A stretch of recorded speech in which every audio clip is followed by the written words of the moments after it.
Happy Thanksgiving, y'all. Welcome back to my channel. Um, as we celebrate the gratitude of this season, I figured it would be the perfect time to reflect on my building journey in Ghana. Thanksgiving, as you all know, is a time to reflect and give thanks and also celebrate the lessons life has taught us, right? I look back on the day I decided to build in Ghana, and I've realized that this process has shaped me, right? In more ways than I could think of. Not as a builder, but as a person, right?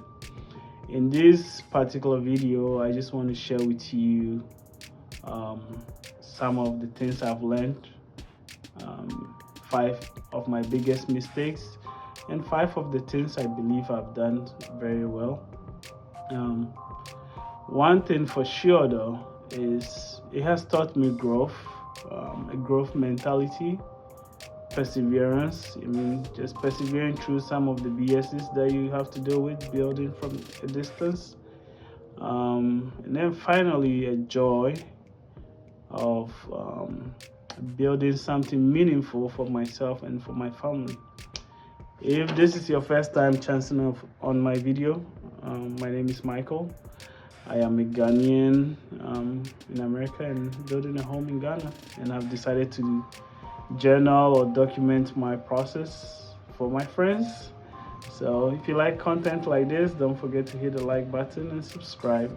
So without much ado, let's get into today's video. The first mistake I believe I made was I rushed into my building project. I did not take my time. So I always feel like I didn't get the best drawing I could have had. Obviously, I went with the cheapest drawing, and I look back and tell myself I should have spent a little bit more to make sure I got what I wanted. The house as it is now is fine, it's functional for what I wanted to accomplish. But in terms of the design wise, I felt like I could have done better. It's not the end of the world, but my advice is if you want to build, make sure you spend what needs to be spent, right? Architects are not cheap. I mean, a real professional is not going to be cheap, but they'll give you exactly what you need, to get your permit, to have a 3D version of what you plan to build, so you get a picture of your final product before you even start your foundation. So yeah, if I have to build again, I'll definitely make sure I spend the upfront cost. It's a little bit harder because that cost doesn't really, like in accounting we say, will be an indirect cost, right? Because it's not part of your physical building, but you're spending it anyway. So that was my first mistake. My second mistake, I believe, was not having a very detailed budget. Like I said, I rushed into it. So initially, I didn't want to be scared off or discouraged by someone quoting me or giving me quantity or bill. I forgot what the word is. Either way, they'll tell you all the materials you need, all the workmanship, whatnot. I didn't want that. I felt like, man, if they did all of that and it came up to like $300,000, and I saw that, I'll feel discouraged. By nature, as an accountant, I like details, right? I don't live my daily life without details. Budgets, even my paycheck is budgeted. Any money I make is budgeted. But for this particular project, because it wasn't something I needed to do as soon as possible, I didn't want that. It would have helped, right? It would have helped to have like, okay, this stage will cost you this stage will cost you that, this stage will cost you that. If I have to do this again, I'll make sure I get that done, and I'll make sure not to feel discouraged by it. I think every big dream, if your dream doesn't scare you enough, you're not dreaming big enough, right? So if I have to do it again, I'll make sure I have a detailed plan. I do put everything in a spreadsheet, every money I spend to the penny on a spreadsheet, whether somebody is following me chobo or not. I make sure, so I know what I paid for this block work on the ground floor. So when I get to the second floor, I can pay accordingly. So I document everything, but I don't have a roadmap to say, okay, out of my 300,000 budget, I'll spend 50,000 or 100,000 so far. So again, not the end of the world. That's just a personal preference. But if I have to build again, which I won't, I'm done building. I'll definitely do that. So if you think it will scare you, don't do it. But I think it's a good idea to have a detailed budget. It will help you in planning. If you get paid by the hour or by the shift, you know, okay, I need to go pull these doubles or work this many hours to do this project or that project. So at least you have an idea. Don't do what I did. Do better than me. Yeah, so that's my second mistake.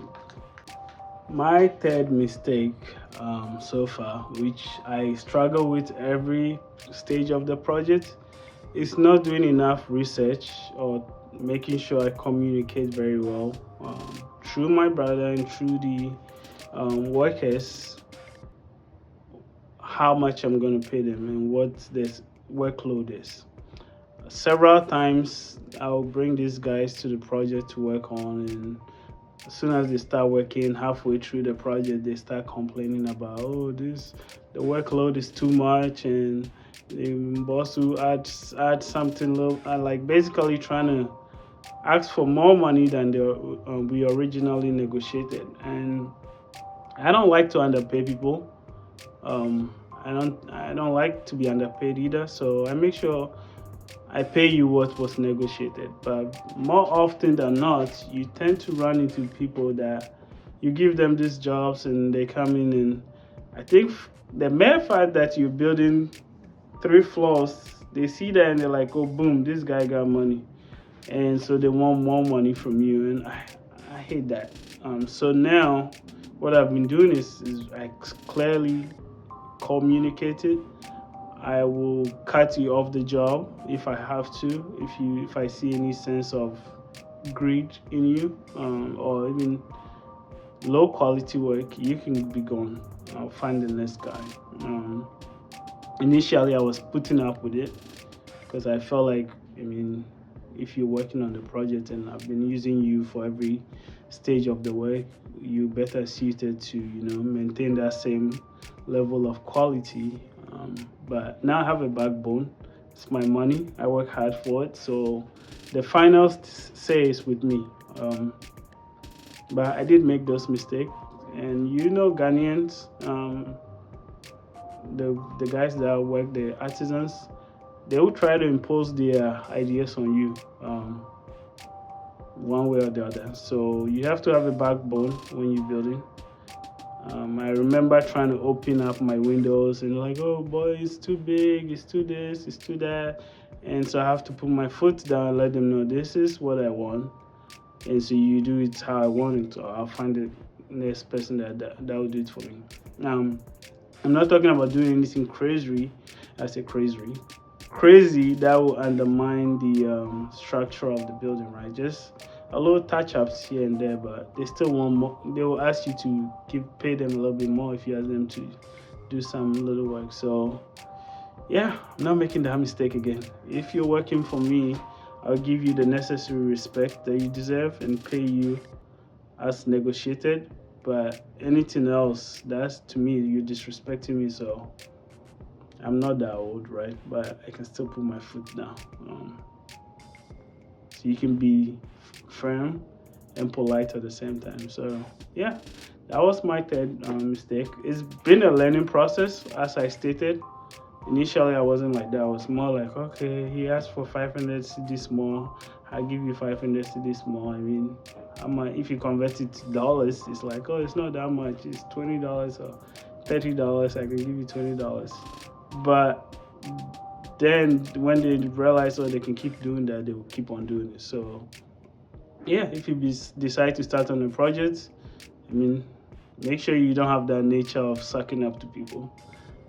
Put your foot down and make sure they do stuff as you want it.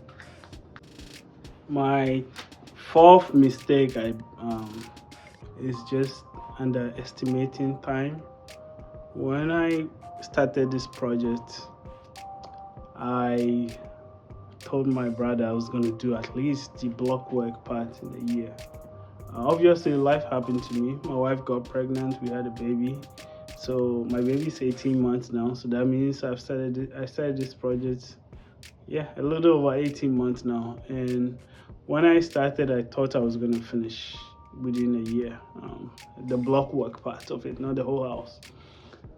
But I had a baby, so I had to put a pause on it.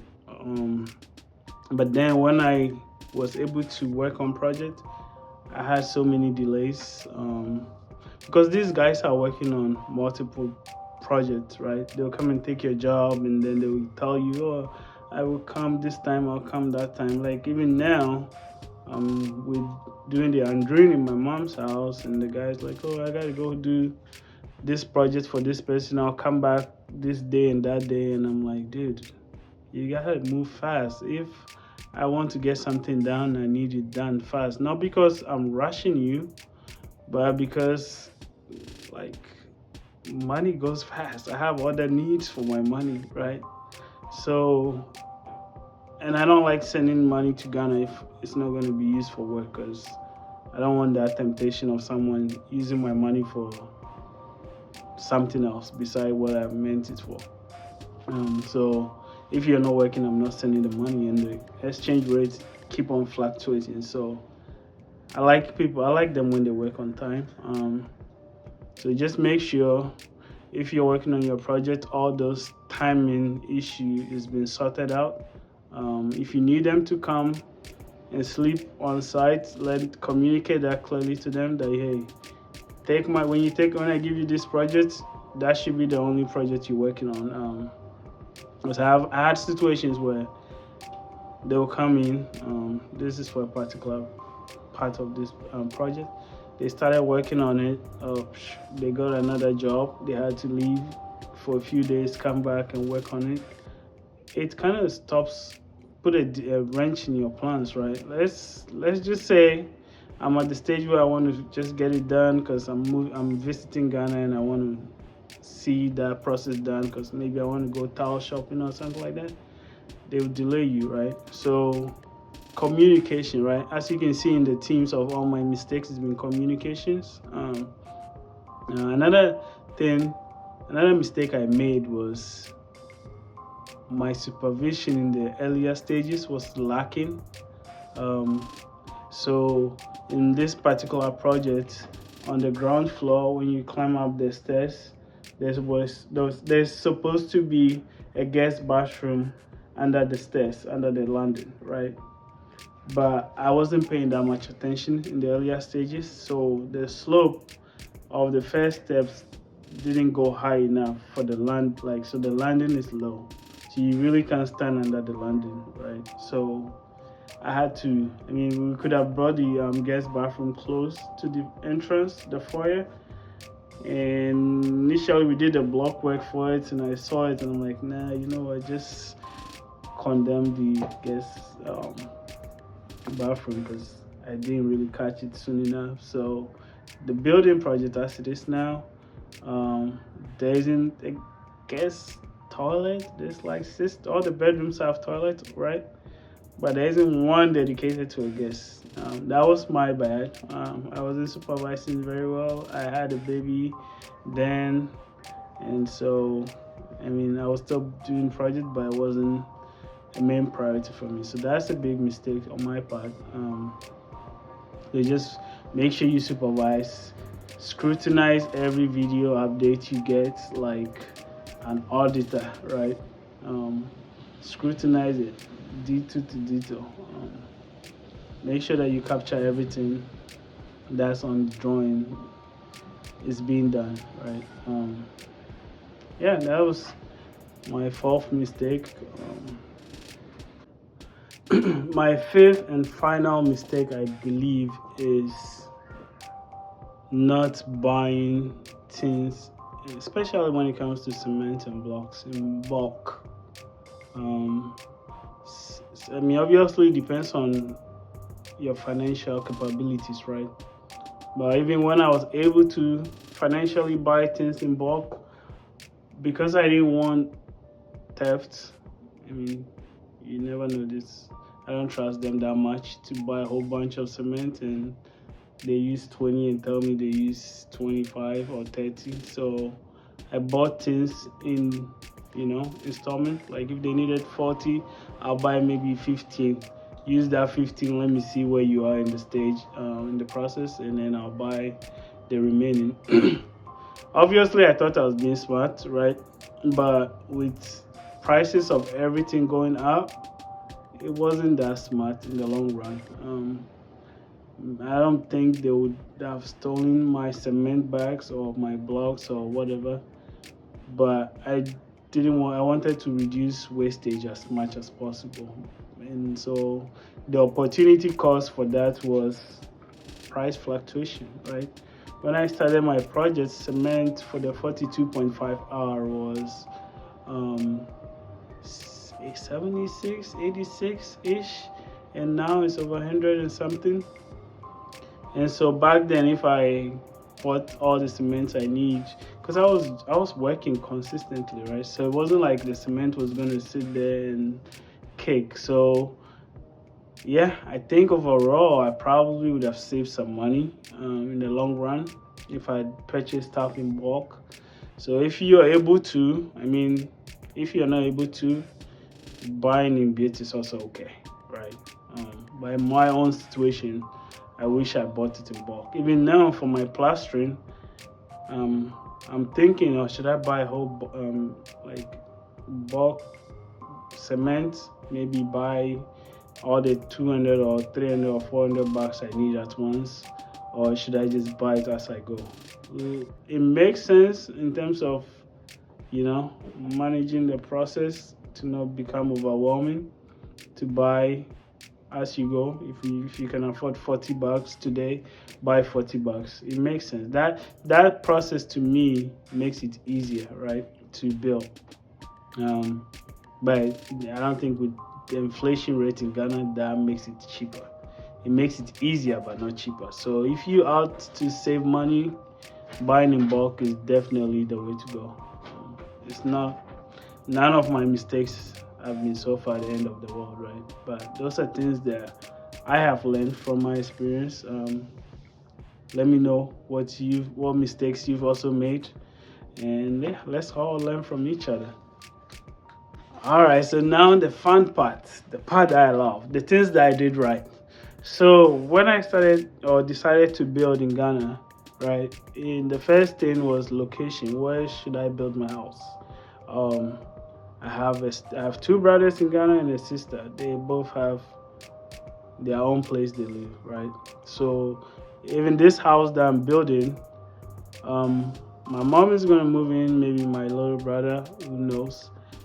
But otherwise, he's gonna just sit there empty, right? That's a topic for a whole different day.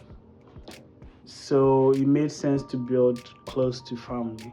Um, So that to me that was the best decision I made. Otherwise, I would have to buy my land in outskirts of Accra, um, transporting workers and paying transportation costs to the workers and to my brother who is supervising the project and all of that. So I built very close to family in Oyarifa. In the city, everything is within arm's reach. If you live in Texas, right, everything is a drive. Like just going to the grocery store is a drive.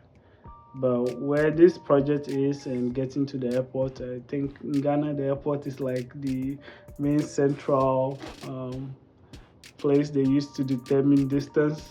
But from Oyarifa to the airport shouldn't be any more than 30 to 45 minutes if traffic is good. So you can be in central Accra within few minutes on an hour, depending on the time of the day. So for me, I think one of the things I best decision I made was the location. Don't get me wrong, building in the outskirts of Accra too is good because Accra is overpopulated. So having to get away from it and then coming to town to buy what you need and going back to your peace of mind is also a good decision. But considering that right now in America and I only go to Ghana for a few weeks at a time, being in the city works best for me. So I think the best decision I made was the location. Yeah. The second best decision I believe I made was building up, right? So this was the third building on a one plot of land. It was 100 by 100. It's a 100 by 100 size plot of land. So it wasn't like no small piece of land. So there was enough room. But I think the best decision I made was to build up, right? It cost me more in the long run because there was more iron rods needed. I think I probably bought close to 50 tons of the 16 mm. If yeah, close to. If I have to look at my spreadsheet, I was buying for each stage 10 to 12 tons of iron rod. So I built up to maximize the use of land, right? So that's for me the best decision. And another fantastic decision I made, to me anyway, is the rooftop, right? Just scaling up and making use of that airspace on the land. It's not the cheapest way. If I had the land space, I definitely wouldn't go up 3 levels, but also having that view. Yarifa is not too far from a breeze, so you get that view to the mountain and then also looking this way to the city. So to me, that was a very good decision. I don't know about you, but I like seeing the videos and being shown the neighborhood, and the nosy me I'll be that nosy neighbor on the rooftop looking like, what are these people doing in their house? Are they having a party? Anyway, I can't wait to get up there. But yeah, that's one of my, to me, good decisions. The second good decision I think I made was to build in Ghana. Just building for the future. It's a debate in the, how do you call it? I won't say immigrant world, or people who live outside of their country. Especially, I don't know how it is in other African countries, but in the Ghanaian community living abroad, is a big debate. There are people you talk to that are like, nah, I'm never building in Ghana, and then there are people who bust their ass off to build in Ghana. I quite remember when I came to America, I came with we came around the same time with another Ghanaian guy. He came to America, and within 3 months, he was already sending money back home to build. This is a guy that hasn't bought a car yet, right? But he made it a priority to build a 2 or 3 bedroom house for his parents. He saw the need to, right? Knowing that he didn't come from a well-to-do background, he felt the need to build for his relatives back home. That was his priority, right? People make that decision based on their own individual life situations. But for me personally, prior to 2019, I didn't see the need to build a house in Ghana. Right, my family had a house. It wasn't like they were renting. No one was renting in my immediate family. So, excuse me, there was no need to rush in building. And moreover, I didn't want to start building in Ghana when I don't own a home, or at least own a home, quote unquote, mortgage in America, right?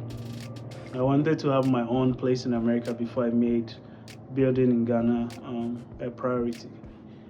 And so that was my decision. Even if I decide not to move to Ghana or whatnot, I can rent that out. Yeah, fine. If I change that rental money to dollars, it might not be much. But at the end of the day, if I retire, how much do I need? Like, how much do I need to survive? To buy food and whatnot. I don't need that much. Mm. So whatever it is, it's a legacy in the family. You should build for the future. If I can convince you to, you should. If you don't see the need to build it, I think it says more about your life situations than anything else. It's for the generations. You're not building for strangers. You're building for family. So for me, that's one good thing. Just building for the future. If I decide not to stay in the house, we could sell it. We could rent it out. Um, it feels like a sunk cost at the moment because you just spending money, not getting it back. It's not a liability. It is an asset, right? Because you can always sell it. So the way that every home real estate is going up in Ghana, I'm sure one day Oyarifa will be a hot cake, right? So worst case scenario, I don't want to live in Oyarifa. I'm moving to my village. That house in 30 years, if well maintained, can be generational wealth for my family and such. So I mean, that was a very good decision. Yeah, let me know what you think about that one. My third good decision that I think I made was quality over quantity. I know building a 3 floor seems like quantity, right? But I haven't used 32.5 R in this building project up to this date. Not because 32.5 hours is not good, but considering that I was going up, I needed the stronger bonding cement than maybe I'm still deciding if I should use 32.5 hours for plastering. I think that would be more appropriate because the structure is already done. So plastering 32.5 hours will be fine, but I made sure I use quality product. I didn't like go cheap on the iron rods. I would take time to save money for like 3 months, 4 months to buy all my iron rods. So quality over quantity, if you can help it. If you can't help it, at least make sure it's structurally sound, right? Don't try to build cheap. So I forgot how someone said it. It's like if you try to go cheap, you do it twice, or you pay twice, or whatnot. I'm not saying my house is the best quality house or project ever, but as far as I know, right? As far as the things that I've been buying, I'll always go for premium. If I have to wait 6 months to save up for it, I will. It also means that prices will go up, but I want what I want and I want the best. This building is going up 3 floors, so I want to make sure that excuse me it's not going to fall on someone and cause problems. So yeah, iron rod went into that project. So quality over quantity, go for it. So yeah, that was one of the best decisions I made. It cost me a little bit more, but all my pillars have six iron rods in them, secret beams, all 16 mm. I think they only use the 10 mm for the binding, but for the most part, everything is 16 and maybe 12, some 12. So quality over quantity. It will cost you more, like I said, but if I have time, I'm not rushing to finish this house. Initially I was, but yeah, building a home will humble you very fast. So take this as a humbled person, taking my time to build quality. All right, so the final thing is 2-in-1 that I think I did right. I did my permits. I did my drawing first. As I mentioned, I did my drawing. I started working on my permit. Got my permit before I even started working. Because one thing I swore that I wasn't going to do is pay anybody money to leave me alone when they come over and they see that you're building something. They're like, oh, give me something. So I swore I wasn't going to do that. So I spent the money. It wasn't cheap. I think the permit alone for this building was more than 20,000 all together. So I did that. Another thing I did right was before we started this project, I did a borehole. Obviously, my mom lives there, so I did a borehole for her, but I never paid for water throughout this project. And I bet if I was buying water for this project, I would have paid, if nothing at all at this stage, at least 2,000 to 5,000 cedis. And I haven't paid anything for water since we broke ground, so that was another good thing. What else did I do right? I'm sure I did a lot of things right. But yeah, for this particular video, I will end it here. I've been talking a lot, but thank you if you've stuck along all this up to this point. I appreciate you. I hope you have a very good Thanksgiving. Don't eat too much, but eat enough to make you full. Enjoy your holiday. I appreciate you all once again. Thank you. Don't forget to hit the like button and subscribe. And I will catch you on the next one. Bye-bye.